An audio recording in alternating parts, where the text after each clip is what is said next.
ಲೋಕಸಭೆಯಲ್ಲಿ ಇವತ್ತು ಬಹಳಷ್ಟು ನಿರ್ಣಾಯಕ ದಿನ ಆಗ್ತಾ ಇದೆ. ಕಾರಣ ವಕ್ಫ್ ತಿದ್ದುಪಡಿ ಮಸೂದೆ ಮಂಡನೆ ಆಗ್ಲಿಕ್ಕಿದೆ. ಈಗಾಗಲೇ ಕಳೆದ ವರ್ಷ ಆಗಸ್ಟ್ನಲ್ಲೇ ವಕ್ಫ್ ತಿದ್ದುಪಡಿ ಬಿಲ್ ಅನ್ನು ಮಂಡಿಸಲಾಗಿತ್ತು. ಬಟ್ ಸಾಕಷ್ಟು ವಿರೋಧಗಳು ವ್ಯಕ್ತ ಆದ ಹಿನ್ನೆಲೆಯಲ್ಲಿ ಜೆಪಿಸಿಗೆ ಜಾಯಿಂಟ್ ಬೋರ್ಡ್ಗೆ ಕಳಿಸಲಾಗಿತ್ತು. ಇದನ್ನ ಜಾಯಿಂಟ್ ಪಾರ್ಲಿಮೆಂಟರಿ ಕಮಿಟಿಗೆ ಕಳಿಸಲಾಗಿತ್ತು. ಇದನ್ನ ಜಂಟಿ ಸಂಸದೀಯ ಸಮಿತಿ ಪರಿಶೀಲನೆಗೆ ಮಸೂದೆ ಒಳಪಟ್ಟಿದೆ. ಅದು ಇವತ್ತು ಮಂಡನೆ ಆಗ್ತಾ ಇದೆ. ಕಲಾಪದಲ್ಲಿ 8 ಗಂಟೆಗಳ ಚರ್ಚೆಗೆ ಅವಕಾಶವನ್ನ ಕೊಡಲಾಗಿದೆ ವಿಪಕ್ಷಗಳಿಗೆ. ಸಂಜೆ ವೇಳೆಗೆ ಮಸೂದೆಗೆ ಅನುಮೋದನೆ ಪಡೆಯುವಂತಹ ಲೆಕ್ಕಾಚಾರದಲ್ಲಿ ನರೇಂದ್ರ ಮೋದಿ ಸರ್ಕಾರ ಇದೆ. ಬಿಜೆಪಿ ಸೇರಿ ಎನ್ಡಿಎ ಒಕ್ಕೂಟದ ಸಂಸದರಿಗೆ ಕಡ್ಡಾಯ ಹಾಜರಿಗೆ ವಿಪ್ ಜಾರಿ ಆಗ್ತಾ ಇದೆ. ಇತ್ತ ವಕ್ಫ್ ಬಿಲ್ ವಿರೋಧಿಸೋದಕ್ಕೆ ಪ್ರತಿಪಕ್ಷಗಳು ಒಗ್ಗಟ್ಟನ್ನ ಪ್ರದರ್ಶನ ಮಾಡ್ತಾ ಇದೆ. ಹೋರಾಟ ರೂಪಿಸೋದಕ್ಕೆ 3 ದಿನಗಳ ವಿಪ್ ಅನ್ನ ಕಾಂಗ್ರೆಸ್ ಜಾರಿ ಮಾಡಿರೋದ್ರ ಡೀಟೇಲ್ಸ್ ಕೂಡ ಲಭ್ಯ ಆಗ್ತಾ ಇದೆ.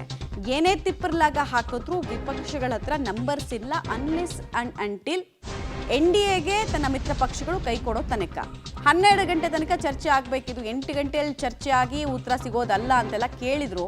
ಬಟ್ ನೀವು ಹೇಳಿದ ಟೈಮ್ಗೆಲ್ಲ ಕೊಡೋದಕ್ಕಾಗಲ್ಲ. 8 ಗಂಟೆಗಳ ಚರ್ಚೆಯಲ್ಲಿ ಯಾವ್ಯಾವ ವಿಚಾರಗಳನ್ನು ಪ್ರಸ್ತಾಪ ಮಾಡಬೇಕು, ಏನೇನು ಡೌಟ್ಸ್ ಇದೆ ಅದನ್ನೆಲ್ಲ ಕೇಳಿ ಅಂತ ಹೇಳಿದರು. ಸೊ ಈ ಬಿಲ್ಲಲ್ಲಿ ಟೋಟಲ್ ಆಗಿ 44 ತಿದ್ದುಪಡಿಗಳನ್ನು ಪ್ರಸ್ತುತ ಇರುವಂತಹ ವಕ್ಫ್ ಆ್ಯಕ್ಟ್ಗೆ ಮಾಡಲಾಗತ್ತೆ ಅನ್ನೋದು ಹೇಳಲಾಗ್ತಾ ಇದೆ. ಕೆಲವನ್ನ ಕನ್ಸಿಡರ್ ಮಾಡೋ ಕೆಲಸವನ್ನು ವಿಪಕ್ಷಗಳಿಂದ ಮಾಡಿದ್ದಾರೆ ಜೆಪಿಸಿನಲ್ಲಿ. ಬಟ್ ಹಲವು ವಿಚಾರಗಳನ್ನ ತಿರಸ್ಕರಿಸಲಾಗಿದೆ. ಇದೇ ಆಕ್ಷೇಪಕ್ಕೆ ಕಾರಣ ಆಗಿರೋದು. ಅವ್ರಿಗೆ ಬೇಕಾದಂಗೆ ರೂಲ್ಸನ್ನು ತಿದ್ದುಪಡಿ ಮಾಡ್ಕೊಳ್ತಾ ಇದ್ದಾರೆ ಅಂತ. ವಕ್ಫ್ ಅಂದರೆ ಏನು, ವಕ್ಫ್ ಬೋರ್ಡ್ ಬಗ್ಗೆ ಇಷ್ಟೊಂದು ಚರ್ಚೆ ಯಾಕೆ ಆಗ್ತಾ ಇದೆ ಅನ್ನುವಂತಹ ಪ್ರಶ್ನೆ ಸಹಜವಾಗಿ ನಿಮಗೆ ಮೂಡುತ್ತೆ. ವಕ್ಫ್ ಅನ್ನುವಂತಹ ವಿಚಾರ ಶುರುವಾಗಿದ್ದು ನಿನ್ನೆ ಇವತ್ತಲ್ಲ. ನೆಹರು ಅವರು ವಕ್ಫನ್ನು ಮಾಡಿದ್ರು. ಯಾವ ಕಾರಣಕ್ಕೆ? ಈ ದೇಶ ಬಿಟ್ಟು ಮುಸ್ಲಿಮರು ಪಾಕಿಸ್ತಾನಕ್ಕೆ ಹೋಗಬೇಕಾದ್ರೆ ಅವ್ರದ್ದು ಆಸ್ತಿ ಎಲ್ಲ ಇಲ್ಲೇ ಇತ್ತು. ಅದನ್ನು ಸಂರಕ್ಷಿಸೋದಕ್ಕೆ, ಅದನ್ನು ನಿರ್ವಹಿಸೋದಕ್ಕೆ ಅಂತ ಹೇಳಿ ಒಂದು ವಕ್ಫ್ ಬೋರ್ಡನ್ನು ಮಾಡ್ತಾರೆ. ಆ ವಕ್ಫ್ ಬೋರ್ಡ್ಗೆ ಅಪರಿಮಿತ ಅಧಿಕಾರ 2 ಸಂದರ್ಭದಲ್ಲಿ ಸಿಗುತ್ತೆ. ಒಂದು PV ನರಸಿಂಹರಾವ್ ಅವರ ಸಂದರ್ಭದಲ್ಲಿ ಸಿಗುತ್ತೆ, ಇನ್ನೊಂದು 2013ರಲ್ಲಿ ಸಿಗುತ್ತೆ. ಈ ಎಲ್ಲ ಕಾರಣಗಳಿಗೋಸ್ಕರ ವಕ್ಫ್ನಲ್ಲಿ ಕೆಲ ಅನ್ಯಾಯಗಳಾಗ್ತಾ ಇದೆ.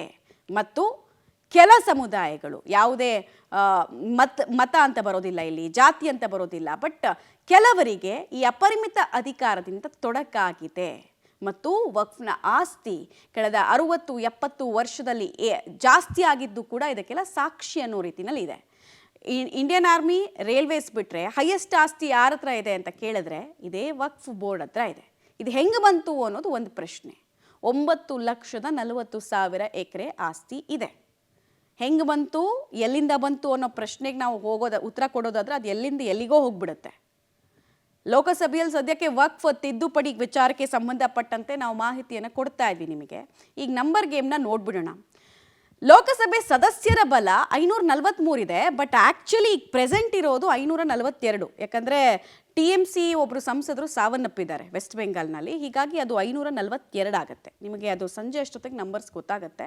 ಸೊ ಟೋಟಲ್ ಬಲ 543. ಅದರಲ್ಲಿ ಪ್ರಸ್ತುತ ಇರೋದು ಸಂಖ್ಯಾಬಲ 542. ಇದರಲ್ಲಿ ಅನುಮೋದನೆಗೆ ಅಂತ ಹೇಳಿ ಎಷ್ಟು ಸದಸ್ಯರ ಬೆಂಬಲ ಅಗತ್ಯ ಇದೆ ಅಂತ ಕೇಳಿದರೆ 272.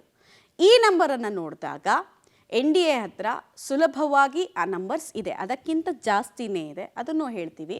NDA ಸಂಖ್ಯಾಬಲ 298 ಇದೆ. NDA ಸಂಖ್ಯಾಬಲ 298 ಇದೆ. ಇದರಲ್ಲಿ ಯಾರ್ಯಾರು ಬರ್ತಾರೆ?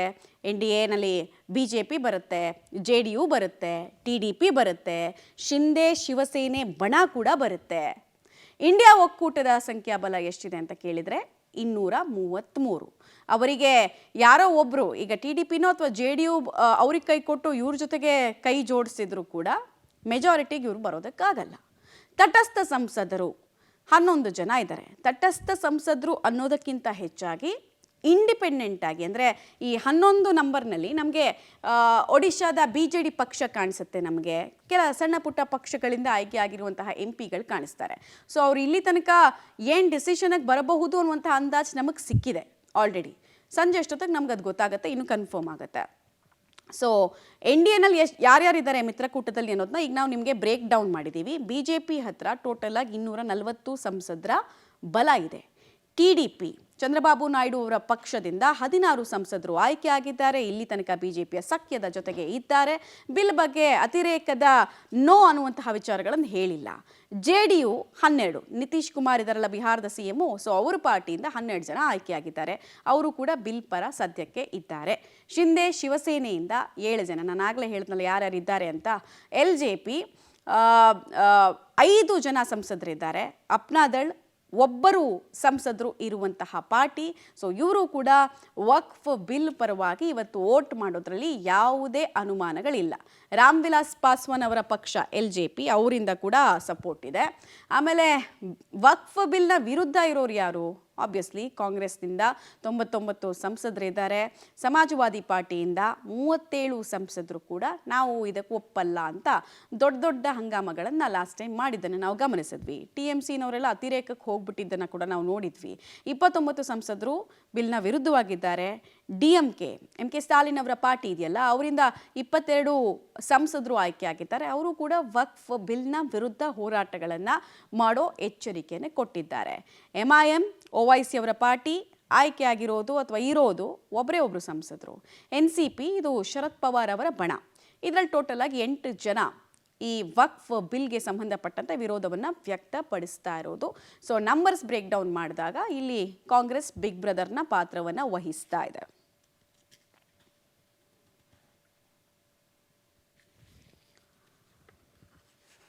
ನಾನೀಗಷ್ಟೇ ನಿಮಗೆ ಹೇಳ್ತಾ ಇದ್ದೆ, ವಕ್ಫ್ ಆಸ್ತಿ ಲೆಕ್ಕ ಕಳೆದ 60ರಿಂದ 70 ವರ್ಷಗಳಲ್ಲಿ ಯಾವ ರೀತಿ ಏರಿಕೆ ಆಗಿದೆ ಅಂತ. ಸೊ ವಕ್ಫ್ ಆಸ್ತಿ ಎಷ್ಟಿದೆ, ಎಲ್ಲೆಲ್ಲಿದೆ ಅನ್ನೋದರ ವಿವರ ಕೂಡ ನಮಗೆ ಲಭ್ಯ ಆಗಿದೆ. ಅದನ್ನು ಕೂಡ ಒಂದ್ಸತಿ ನೋಡ್ತಾ ಹೋಗೋಣ. ಟೋಟಲ್ ಆಗಿ ವಕ್ಫ್ ಆಸ್ತಿ ಎಷ್ಟಿದೆ ಅಂತ ನಾನು ಆಗಲೇ ನಿಮಗೆ ಹೇಳಿದೆ. 9,40,000 ಎಕರೆ ಜಮೀನು ನಮ್ಮದು ಅಂತ ಈ ದೇಶದಲ್ಲಿ ವಕ್ಫ್ ಕ್ಲೇಮ್ ಮಾಡಿದೆ. ಈಗ ನಿಮಗೆ ಅದರಲ್ಲಿ ಜಮೀನು ಎಷ್ಟು, ದರ್ಗಾ ಎಷ್ಟು, ಮನೆ ಎಷ್ಟು, ಮದ್ರಸಗಳಿಗೆಷ್ಟು, ಆ ಡೀಟೇಲ್ಸನ್ನು ಕೊಡ್ತಾ ಇದ್ದೀವಿ. ಜಮೀನುಗಳು 1,40,108 ನಮ್ಮದು ಅಂತ ಹೇಳಿದ್ದಾರೆ. ಅಟ್ ದ ಸೇಮ್ ಟೈಮ್ ದರ್ಗಾಗಳು 33,056 ದರ್ಗಾಗಳು ವಕ್ಫ್ ಆಸ್ತಿ ಅಂತ ವಕ್ಫ್ ಘೋಷಿಸಿಕೊಂಡಿದೆ. ಸ್ಮಶಾನ 1,49,951 ಆಸ್ತಿ ನಮ್ಮದಿದೆ ಅಂತ ಸ್ಮಶಾನಕ್ಕೆ ಸಂಬಂಧಪಟ್ಟಂತೆ ಅವ್ರು ಹೇಳ್ತಿದ್ದಾರೆ. ಅಂದರೆ ಯಾವುದೋ ಕಾಲದಲ್ಲಿ ಯಾರೋ ಸತ್ತಾಗ ಅದನ್ನು ಗೋರಿ ಮಾಡಿರೋದು ಅದು ನಮ್ಮದೇ ಅಂತ ಅಂತಿದ್ದಾರೆ. ಅಥವಾ ಈಗ ಯಾವುದೋ ಧಾರ್ಮಿಕ ಕಾರ್ಯಗಳಿಗೆ ಯೂಸ್ ಮಾಡ್ತಿದ್ರೆ ಅದು ನಮ್ಮದೇ ಅಂತ ಹೇಳ್ತಿದ್ದಾರೆ. ಇದಕ್ಕೆ ನಿಮಗೆ ಡಾಕ್ಯುಮೆಂಟ್ಸ್ ಎಲ್ಲದಕ್ಕೂ ಇದೆಯಾ ಅಂತ ಕೇಳಿದ್ರೆ ಅವ್ರದ್ದು ಇನ್ನೇನೋ ಒಂದು ವಿತಂಡವಾದ ಇದೆ. ಬರೋಣ, ಅದಕ್ಕೆ ಮುಂದಕ್ಕೆ ಬರೋಣ ನಾವು. ಅಂಗಡಿಗಳು 1,06,801 ಇದೆ. ಮನೆಗಳು 89,212 ಇದೆ. ಈದ್ಗಾ ಮೈದಾನ 9,099 ಇದೆ. ಮದ್ರಾಸ 13,719 ಇದೆ. ಮಸೀದಿ 1,17,413 ಆಸ್ತಿಗಳಿದೆ. ಆಮೇಲೆ ಸಣ್ಣ ಪುಟ್ಟ ಕೊಳಗಳು ಅಂತ ಈ ಕಲ್ಯಾಣಿ ರೀತಿನಲ್ಲೆಲ್ಲ ಇರೋದು 3,861 ಅಂತಾಗಿದ್ರೆ, ಶಾಲೆಗಳು ವಕ್ಫ್ನ ಅಂಡರಲ್ಲಿ ಕೆಲ ಶಾಲೆಗಳನ್ನು ಕೂಡ ನಡೆಸ್ತಾ ಇದ್ದಾರೆ.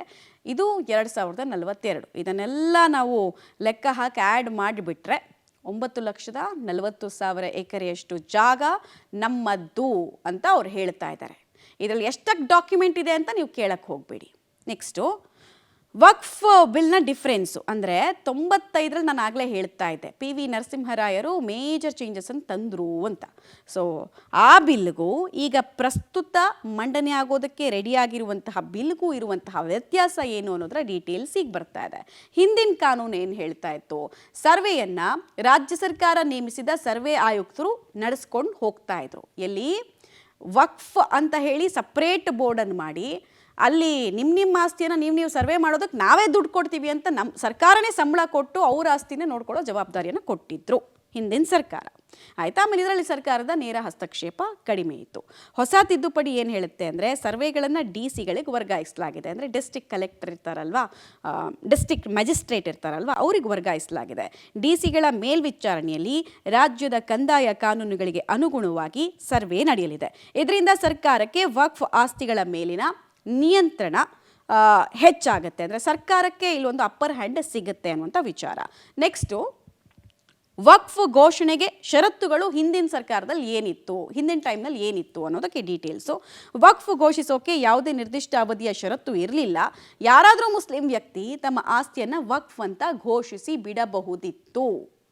ಹೊಸ ತಿದ್ದುಪಡಿ ಹೇಳುತ್ತೆ ಇಸ್ಲಾಂ ಧರ್ಮವನ್ನ ಕನಿಷ್ಠ 5 ವರ್ಷ ಪಾಲಿಸಿದ ವ್ಯಕ್ತಿಯೊಬ್ಬರಿಗೆ ಮಾತ್ರ ವಕ್ಫ್ ಘೋಷಿಸುವ ಅಧಿಕಾರ ನೀಡಲಾಗಿದೆ. ಇದರಿಂದ ದುರುಪಯೋಗ ತಡೆಗಟ್ಟುವ ಉದ್ದೇಶ ಇದೆ. ಈಗ ನೀವು ಇದನ್ನ ಇನ್ನೂ ಚೆನ್ನಾಗಿ ಅರ್ಥ ಮಾಡಿಸೋದಾದ್ರೆ ನಿಮ್ದೊಂದು ಆಸ್ತಿ ಇದೆ, 40 ವರ್ಷದಿಂದ ನೀವು ಅದನ್ನ ಅನುಭವಿಸ್ತಾ ಇದ್ದೀರಾ. ಯಾರೋ ಒಬ್ಬ ವ್ಯಕ್ತಿ ಬರ್ತಾನೆ, ಇದು ವಕ್ಫ್ ಆಸ್ತಿ ಅಂತ ಹೇಳ್ತಾನೆ. ನೀವು ನಿಮ್ಮ ಹತ್ರ ಏನಾದರೂ ಪ್ರೂಫ್ ಇದ್ರೆ ಅವ್ರಿಗೆ ಕೊಟ್ಟು ವಕ್ಫ್ ಬೋರ್ಡ್ಗೆ ಹೋಗಬೇಕು ಅದನ್ನ ಕೇಳೋದಕ್ಕೆ. ಇಲ್ಲಪ್ಪ ಇದು ನಂದೇ ಆಸ್ತಿ ಅಂತ ನೀವು ಹೋಗಿ ಕನ್ವಿನ್ಸ್ ಮಾಡಬೇಕು. ಬಟ್ ಹೊಸ ಕಾನೂನಲ್ಲಿ ನೀವು ಕನ್ವಿನ್ಸ್ ಮಾಡೋ ಅಗತ್ಯ ಇಲ್ಲ. ನಿಮ್ಮ ಹತ್ರ ಡಾಕ್ಯುಮೆಂಟ್ ಇದ್ರೆ ನೀವು ತನ್ನಿ, ನಿಮ್ಮ ಹತ್ರ ಡಾಕ್ಯುಮೆಂಟ್ ಇದ್ರೆ ನೀವು ತನ್ನಿ ಅಂತ ಹೇಳುವಂತಹ ಕಾನೂನನ್ನು ರೆಡಿ ಮಾಡಿ ಇಟ್ಕೊಂಡಿದ್ದಾರೆ.